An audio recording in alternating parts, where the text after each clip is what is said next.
Okay, guys, welcome to The Shining. Let's talk about Stanley Kubrick's The Shining, from the director of 2001. Um, Largely considered to be one of the best horror movies ever made. It is an amazing movie, although I feel like I've seen movies that are quite a bit scarier than The Shining. I don't know. I don't know. My sense is about I've watched a lot of horror movies, and so I think maybe I don't always find them as sort of scary as normal people do. But it's a great movie. It's a very fun, really interesting movie. So let's get started on The Shining. 1980. Uh, the first thing I want to talk about is camera stuff, just right from the start. Um, the One of the things I told you guys in when looking at movies is to always pay attention to sort of what's the first thing and the last thing that you see, what's the first thing and the last thing that you hear, because it kind of establishes sort of the tone of what's coming, the first thing you see. So in this case, like what you see is a camera. The camera angle is one of sort of swooping over the water. Um, the camera swoops in these crazy ways, right? It's swooping over the landscape, it's swooping over the water around me. It's kind of got this twisty, turny, swoopy movement to it. And then it goes way up high, and you can kind of, it shows the hotel from high and far away. The crucial, and the music is, and music and camera work together. Music is creepy. It's this sort of synthesized, bum, bum, bum, bum, bum, bum, bum, bum, and it's very, it's like creepy, but it's sort of like creepy church. Has like it's got an organ quality to it that's very churchy, spooky, disturbing. The combination of, and this is again, it's an important thing. Is students are often like, what does it mean when the camera is up high or swoops around? And it changes from movie to movie.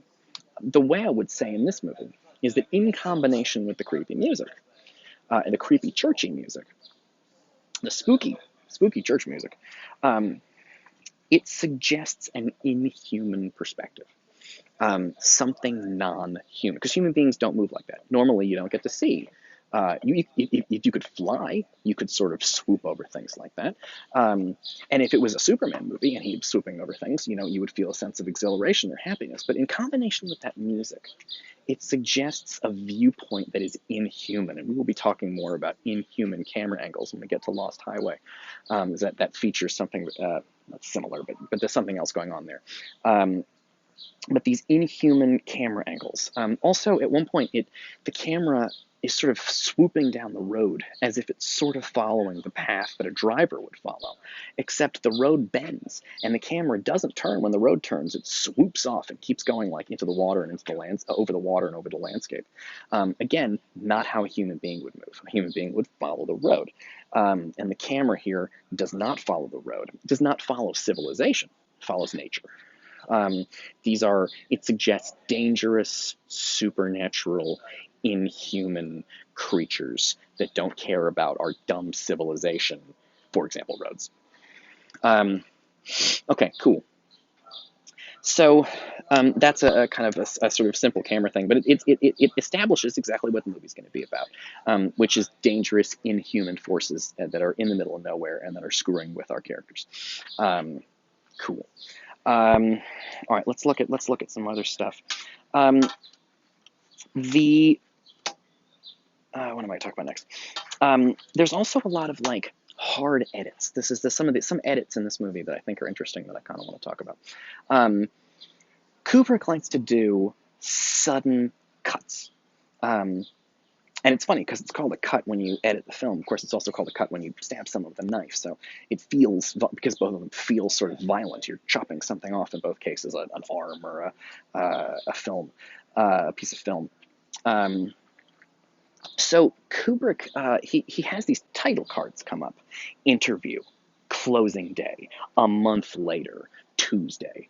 And what he likes to do is he shows you something, and then boom, closing day. It slams down on you. It cuts off suddenly. It's jagged, and it gives you like the tiniest little start. You go, okay, something changed. So the editing also creates a sense of it unsettles you if you relax a little bit and you're like, okay, it's over. So these things serve to sort of disrupt the audience with these sort of jagged, sudden cuts to title cards. And actually, no, I think I'll keep talking about that. All right, so let's talk about some other kind of camera stuff. Once, and it shows you the landscape. there's a crucial thing that happens in this movie where this is a story about characters who are dominated by environments, or by supernatural creatures inhabiting those environments. Um, and so when the camera shows you stuff, it tends to show you people, but from farther away than normal.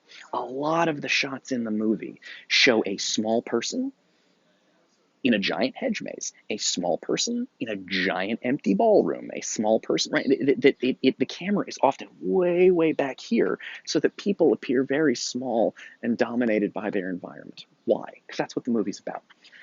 It's on the one hand, it's about a perfectly reasonable thing, which is being trapped in a giant hotel that's much bigger than you are in a giant snowstorm created by Mother Nature, and you're just this little puny person. So you might have camera shots like that if the movie were a simple survival story about the elements. Here, though, there's supernatural forces, which makes it sort of even worse. But the camera work does the same business, which is it shows you human beings being dwarfed by things that are much bigger than them.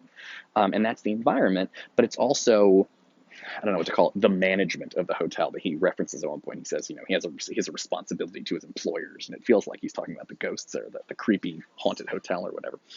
Um, so a lot of that camera work dwarfs people because that's the enemy. If you were in the Avengers, they would keep showing you Thanos because he's the big bad guy that Captain America's got to fight.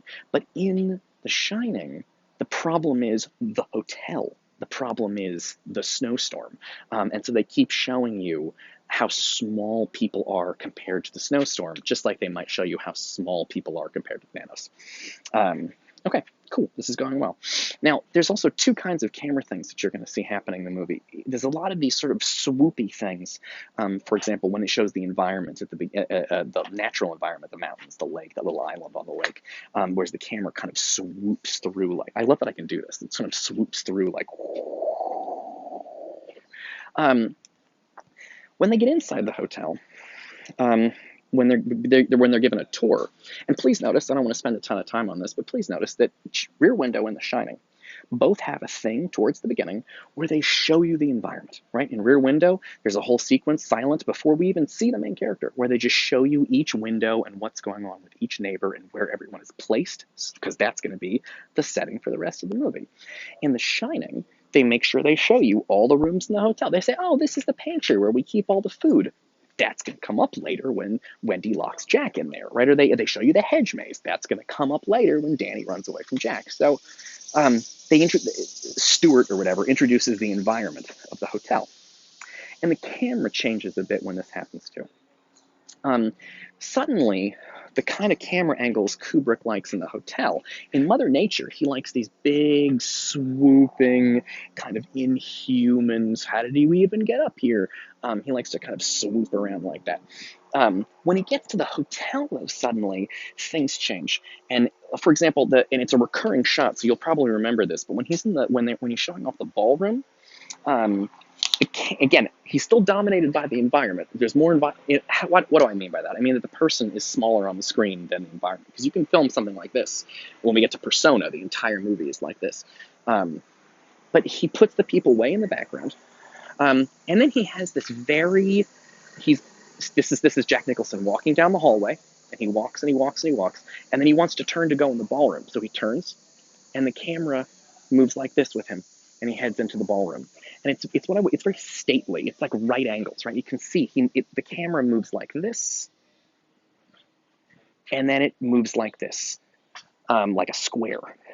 But when Danny is in the hotel, the camera is like low to the ground, and it sort of swoops around corners, so that when he turns the corner, oh shit, those are the girls right there.